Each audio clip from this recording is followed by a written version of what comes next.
그리고 여기 세계 메모리 시장에 탑2 이상의 기업이 있습니다.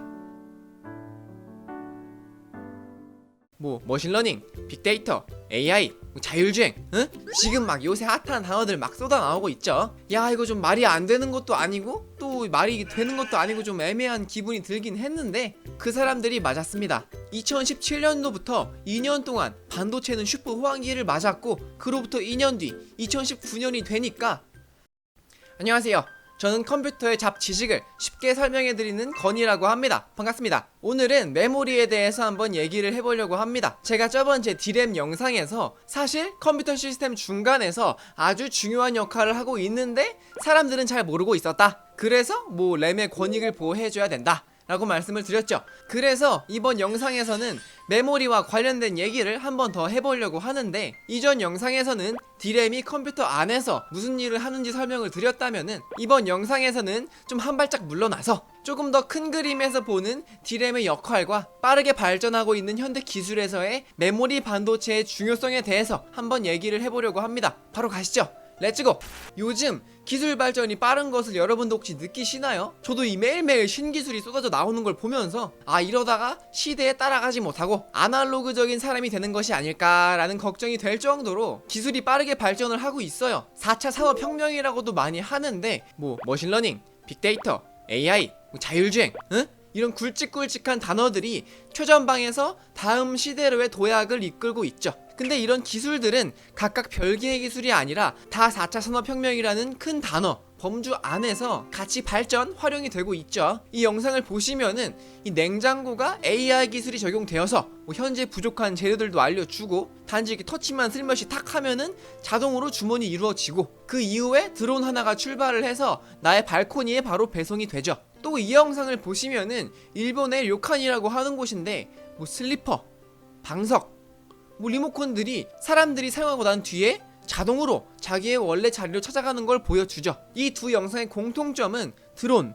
슬리퍼 모두 자율주행 기반으로 동작을 한다는 거죠. 자율주행이라고 하면 보통 자동차에 적용이 된다 라고 생각하실 수도 있는데, 이 영상을 보면 또 자동차뿐만이 아니라 저희 일상에서 아주 가까이에서 저희가 생활하는 매일매일에 큰 변화를 줄 수도 있겠구나 라는 생각이 들기 시작하죠. 그러면은 드론이나 슬리퍼 같이 이런 자율주행 기술이 잘 동작하기 위해서 필요한 건 뭘까요? 바로 빅데이터입니다. 또 이 빅데이터들을 각각의 IoT 기기들이 빠른 속도로 주고받아야 하는데 그렇기 위해서는 통신 속도가 빨라야겠죠. 그래서 5G가 필요한 것이고요. 지금 요새 핫한 단어들 막 쏟아 나오고 있죠. 그만큼 이 기술들이 서로 밀접하게 연관이 되어 있다는 거죠. 또 예를 들어 보자면은 자율주행 차에는 센서와 카메라가 달려 있겠죠. 여기서 또 어마어마한 양의 데이터를 생성을 하고 통신을 하게 될 텐데, 1시간에 자율주행 차의 센서와 카메라가 생성하는 데이터 크기는 약 4TB라고 해요. 이 테라바이트라고 한다면은 이 1000GB가 1TB가 되는데 엄청 큰 수치죠. 그래서 하나의 독립적인 자율주행 기기가 하루에 생성하는 데이터는 약 40TB가 된다고 해요. 어마어마한 양이죠. 물론 그 생성된 40테라의 데이터를 전부 다 보관하지는 않겠지만 여전히 처리는 해야 됩니다. 맞죠? 그럼 그 데이터를 처리를 하는데 컴퓨터 안에서 어떤 애가 처리를 주로 담당을 할까요? 바로 D램, 메인 메모리죠. 예전에도 컴퓨터 안 보이는 곳에서 중요한 역할을 해왔지만 앞으로도 D램의 중요성은 4차 산업혁명의 발전과 함께 더더욱 강조될 예정입니다. 또 메모리 반도체와 관련하여서 대한민국 경제 성장과 반도체는 뗄 수가 없겠죠. 그래서 그 얘기를 잠깐 해보자면은 쌀은 저희의 주식이죠. 예전에도 그랬고 지금도 그렇습니다. 그리고 이 메모리 반도체는 대한민국 산업의 쌀로 불리고 있어요. 그 이유는 메모리 반도체가 지난 10수년간 우리나라 수출 품목 1위를 유지했기 때문이죠.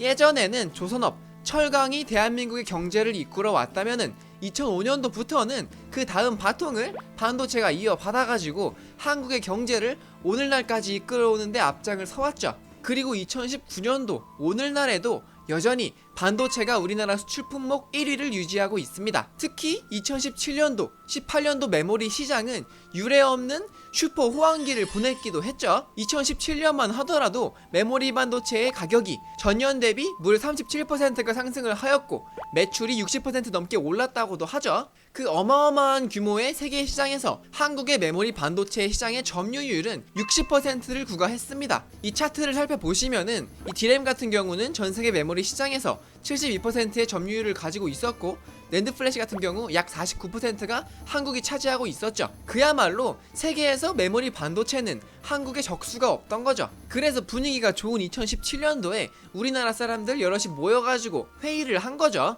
야, 이거 지금 메모리 반도체가 전 세계적으로 엄청난 호황인데, 야, 이거 언제까지 갈 것 같냐? 하는데 옆에 사람이, 야, 요즘 반도체 공정도 나날이 발전을 하고 있고 이 웨이퍼도 세계적으로 좀 공급이 부족한데 앞으로 한 2년 뒤까지는 뭐 문제 없지 않겠냐 라고 주장하는 사람들의 의견이 아주 우세했습니다. 그리고 그 사람들이 맞았습니다. 2017년도부터 2년 동안 반도체는 슈퍼 호황기를 맞았고, 그로부터 2년 뒤 2019년이 되니까 갑자기 세계 메모리 시장이 급락의 시그널을 보이고 있어요. 무언가를 저장하는 D램과 낸드 플래시 같은 메모리 반도체가 글로벌 IT 업체들의 투자 지연 혹은 이미 너무 많이 소화된 물량으로 수요가 빠르게 둔화되었어요. 다양한 외신들을 포함하여서 여기저기서 메모리 반도체의 어두운 전망을 쏟아내고 있습니다. 그렇지만 그렇다고 메모리의 중요성이 과연 줄어들까요?